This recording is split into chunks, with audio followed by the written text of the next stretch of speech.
assure you that there is no compatibility between the anus and the penis.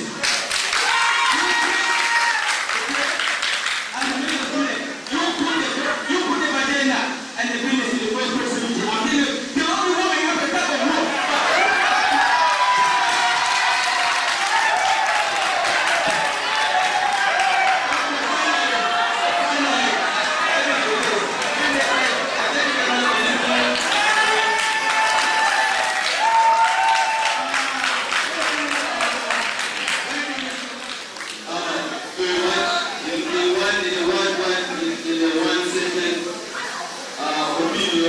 I think homosexuality is disgusting. We should not let this way to influence us.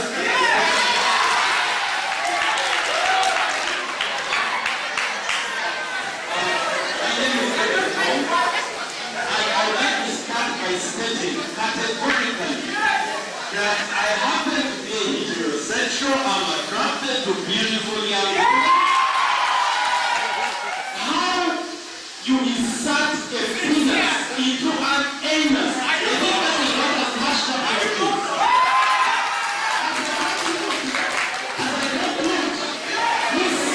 I don't know who she is. She didn't introduce herself. She talked about the repulsion and the disgust that she felt at a human being having intercourse with an ant. And I want to say you articulated perfectly the way we feel about you.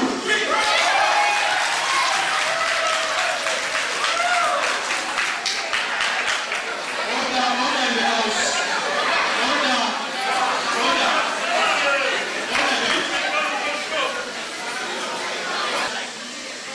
The anus is for expulsion.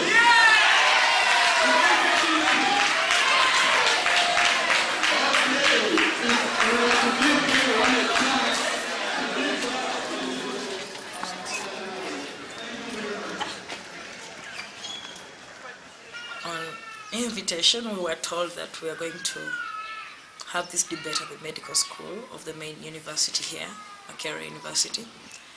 And yeah, we were happy and felt safe, because normally if you're going to have a debate on homosexuality, you imagine something really horrible might happen to you. But knowing that this was medical school at the Academic Hill of Uganda, for me personally, there was that sense of we are safe and we're going to be listened to, because these are academics, and at this, they are medics. So they are going to reason with us. They're not going to just fall into things and say homosexuality is not okay. And I thought it was going to be a very objective debate because of that nature of the place and the people that we were going to debate with.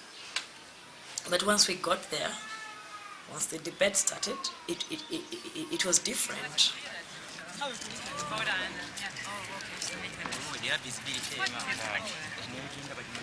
but they're so ignorant. Now the medical students, they started their arguments with using the Bible. The Bible talks ABCD as if everyone is a Christian anyway, and as if everyone is a religious person.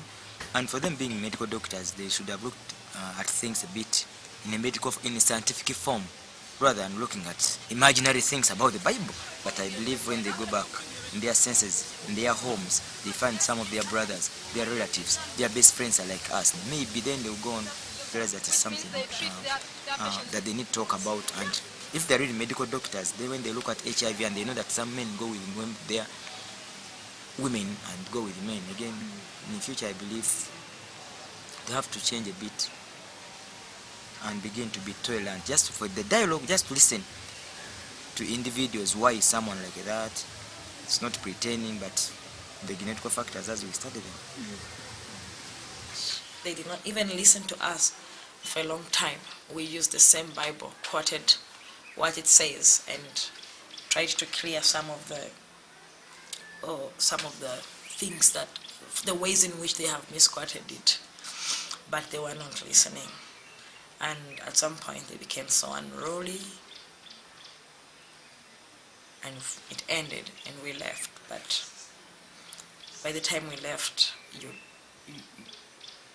one needed to really look around to see if they're safe, because they were like hooligans.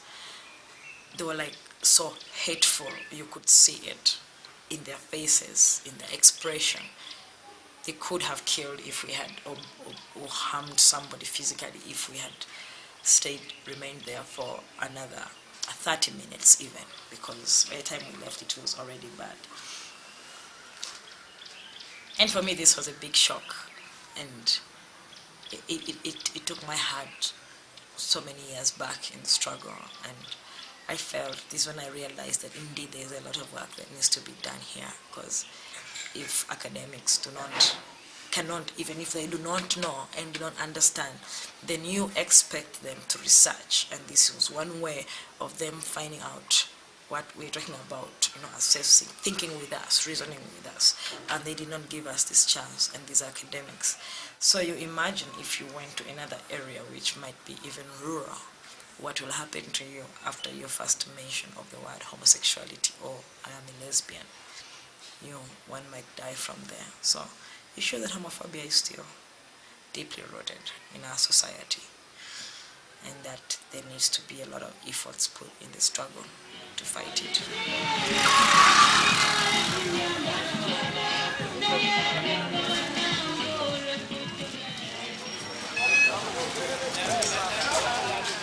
People in Uganda don't really understand homosexuality. They think that every homosexual is fucked in the anus, is having anal sex. That even when I'm walking on the streets, people always say that I'm wearing a nappy, like Pampers. And I'm like, one time, actually, I just come out of the taxi, and I knocked some guy by mistake, like when you're trying to pick something and you knock him. And he pushed me away, telling me that I should take away my nappies from him, meaning that I'm wearing nappies because my anus is being fucked. Long before I considered the history of Uganda, I just thought that people are just mean. And yes, people are mean in so many ways. Some people are homophobic without knowing even where it comes from. But I learned that homosexuality existed here before, and it was not a crime, it was acceptable, and it was not demonized. It was okay to be that, and that some of our traditional leaders were homosexuals. Some tribes in Uganda, even just neighboring Kenya, are still practicing, at least are having homosexual acts. They don't want to term it homosexuals because even in Kenya, women are still marrying. There's a tribe, I've forgotten its name. Women are still marrying fellow women. Who knows what they do in bed anyway? They say they're marrying them to produce for them kids. But why would you call a fellow woman your husband? There's a saying that says, the flag followed the cross. Everywhere in Africa, the colonialists didn't just land there. The missionaries came before them and softened the hearts of the people, so that, because with religion your heart softens and you're obedient in everything. And once people's hearts were soft and they could not rebel so much, and say no to things, then the colonialists would come in and occupy those places. And we know that once the colonialists came in, it was the British here. They came with everything from England, including the draconian law that is bringing a lot of suffering to people here today. It had a lot of very weird laws, but one of the laws there criminalized homosexuality. The Christians made homosexuals very hated. The colonialists made it illegal for homosexuals to be homosexuals. They say we're independent here. Uganda is an independent country, which is not the reality. I'm not going to economy and all politics and all these things, but when it comes to this set of laws that still exists here, it was just transferred and planted onto the lives of people in this country. And if you ask about homophobia, it is not African at all, because it doesn't have African roots.